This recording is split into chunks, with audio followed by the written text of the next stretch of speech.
Welcome back to another Womble of Boom's tutorial, and this time it's all about rendezvous. So I have two craft already set up, rendezvous 2 and 1. We'll set 1 as our target, and we need to try and get them so that they're drifting gently a few meters apart from each other, which is clearly not the case right now. First things first, we're on opposite sides of the planet. Second things second, our inclinations are very different.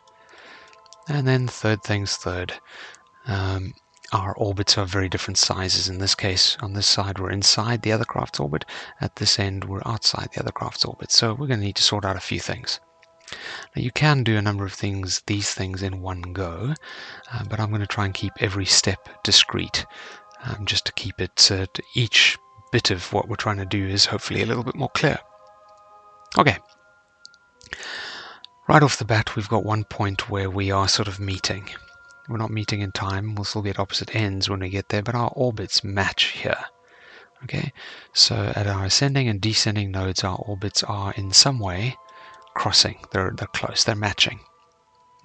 So what we'd like to do is make everything match at one of those points.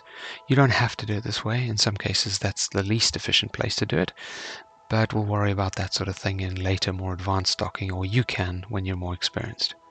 If we were to try and get our orbits to match here, so our craft got to this point at the same time as it got to this, as the other one got to this point, we'd still have a huge separation.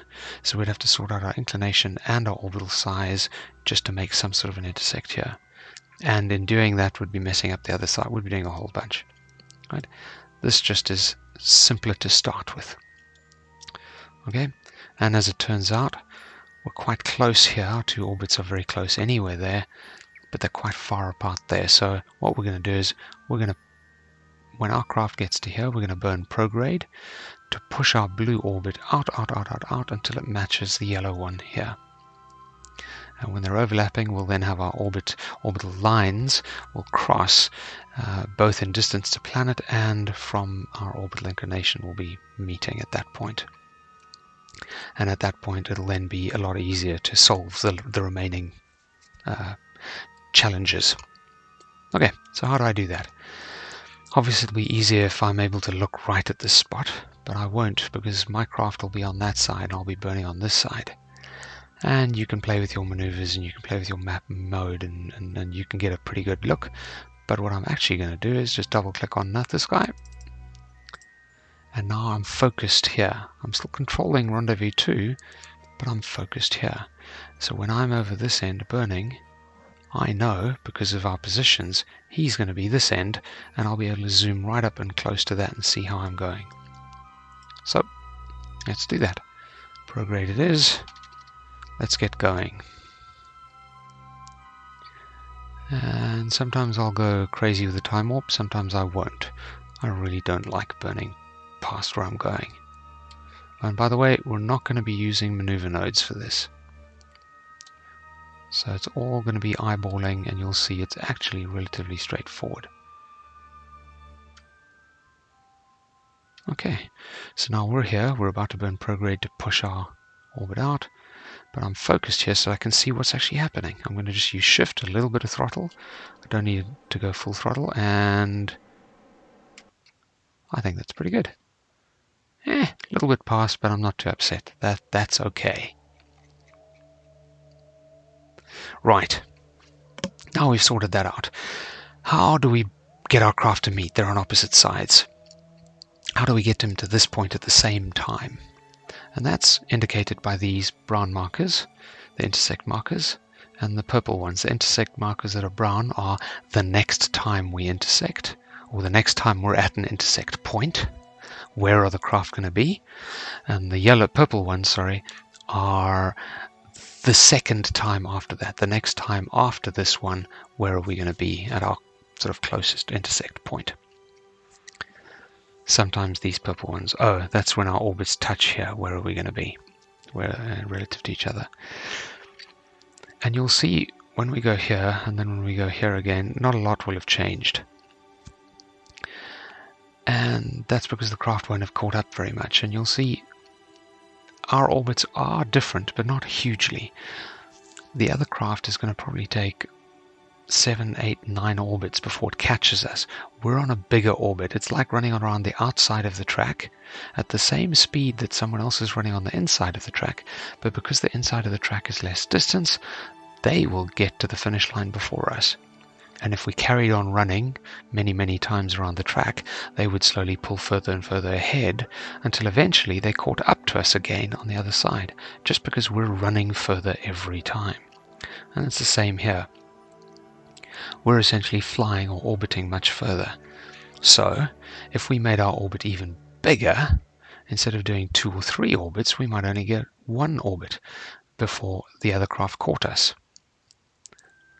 And that's what we're going to try and do. So at this point, we're going to push our orbit out. We're going to go prograde again. We're going to push our orbit out to make our distance to run a lot longer than theirs, and they'll catch us faster. So prograde still. Let's do that. And now we want the focus to be on our craft. We want to burn, and we want to know when it's burning. So we're going to hit the tilde key, the one just next to the number 1 on the keypad. Our focus is now on the craft that's doing all the maneuvers. So let's get us out to our burn point.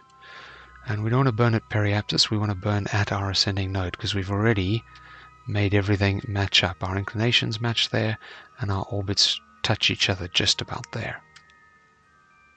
Alright, now as we go, and it works things out, I'm going to wait for it to calculate our next intersect points, otherwise it gets a bit confusing. So I'm just going to pass the first one. Right, this brown one here. Actually, it's going to be this purple one, but we'll not worry about that. At our next intersect point here, what's going to happen? Let's go full throttle, and you'll see it calculates on the fly what's happening. And bang, we're pretty close, and we can make that even closer. But I don't actually want this. The reason is, you might not always be able to do this. You might not have the delta V to push this orbit that far out. You might have to stop here and then do a number of orbits before that meeting point happens. We've just been lucky. We've got lots of delta V available. We can do it all here. I want to demo what happens if you can't get it on 1 orbit. 1 orbit later, we're both going to be in the same spot. Let's go retrograde. Let's just mess it up again. And that'll do. Right. So now 1 orbit after this, I'm going to be here, and the other craft is going to be there. He won't have caught us fully yet. But that means, on our next orbit, he will not only have caught us, but he'll have passed us. And that's the point we're looking at. As soon as we get to the point where the prediction is that he'll be ahead of us now, it means that somewhere on this orbit, he will be actually in the same point as us. And we'll talk that through in a little while. Let's just do 1 full orbit quickly. Let's go for 1,000. Righty-ho.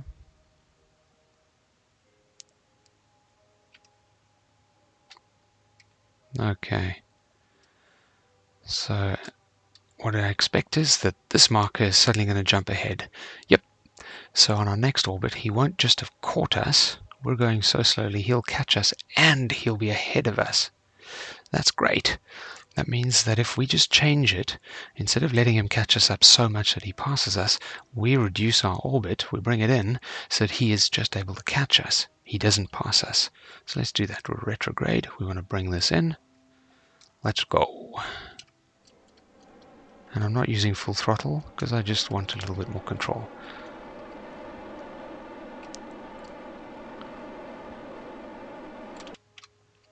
And there we have it. Let's take a look. We are 11.2 k's away. A little shift. Now I'm going to hold control and just tap shift. Holding control means it's always trying to reduce our... I'm going to stop there. Holding control means it's always trying to reduce our speed, our throttle to 0. And as we tap shift, it bumps up and then it suddenly shoots back down again because of control. And you can get really fine control that way. Okay, so now you see our orbit is smaller. We're not running as far. So he, instead of catching us and passing us, he just catches us. That's perfect. Okay. Let's head around again, see what happens.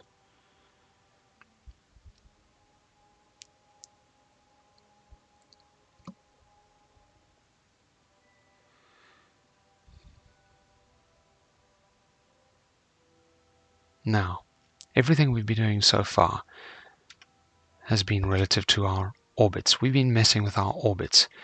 We've been changing it orbital line here to make it touch. We've been changing the size of our orbit this side so that we were running further, and then so that we were running less, so that everything matched up nicely. We've still got two orbital changes to make. One is we still have to go retrograde to bring this orbit in, and we have to drop our inclination to drop it. Basically, to match speeds with him, if we are matching speeds exactly, so we're just drifting alongside of him, it means we're in an identical orbit. We are orbiting the planet next to him at the same speed as him, on the same inclination as him. Everything is the same. Our orbits match. And that means inclination change and bringing our apoapsis in. Okay, so we could do that while we're concentrating on our orbital details, our orbital motion. We could go anti-normal to drop our inclination, and we could go retrograde to drop our apoapsis. Right? But there's a quicker way to do this. So I said anti-normal and retrograde. Okay, so since we're on orbit, nope, let's stay on orbit. Let's go retrograde and, oops, somewhere between retrograde and anti-normal. And that's a big change there, whereas our orbital change is quite small. So I'm saying we're mostly anti-normal. So let's now go to target. Target retrograde is right there. And it's a bit of a coincidence that it happens to be pointing right at our target. That isn't always going to be the case. It's not always going to be that neat. But in this case, that's where it is. Okay. So by saying we want to cancel our speed relative to our target, that means we're doing two changes relative to our orbits, but one change relative to our target. Okay. Let us see, 400 meters per second, it's going to be 420. 1 minute to go. Let's get a bit closer.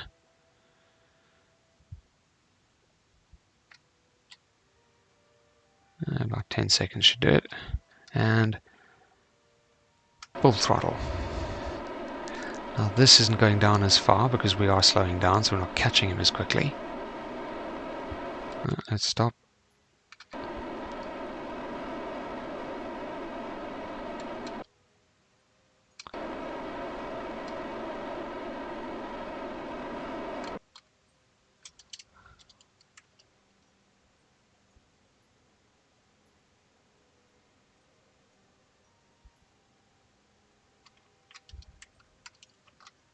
There we go. We've now cancelled our speed with regard to him. And let's point to our target. He has now come past us, and he is 600 meters away. Excellent. And as you'll see, our orbits are now almost perfect. So by just going retrograde relative to our target, we have solved two orbital issues, inclination and our orbital size, essentially. And now we've got a relatively simple thing to do.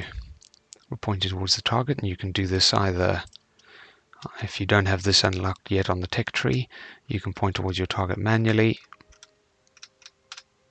or you can use the maneuver nodes, or the SAS nodes rather. We're not using maneuver nodes. So let's do that. We'll burn towards the target. And then we'll go retrograde. That one you should have.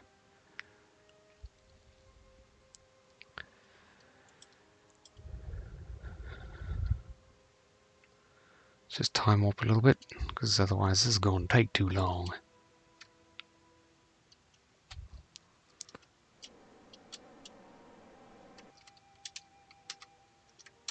I'm holding control and just tapping shift again.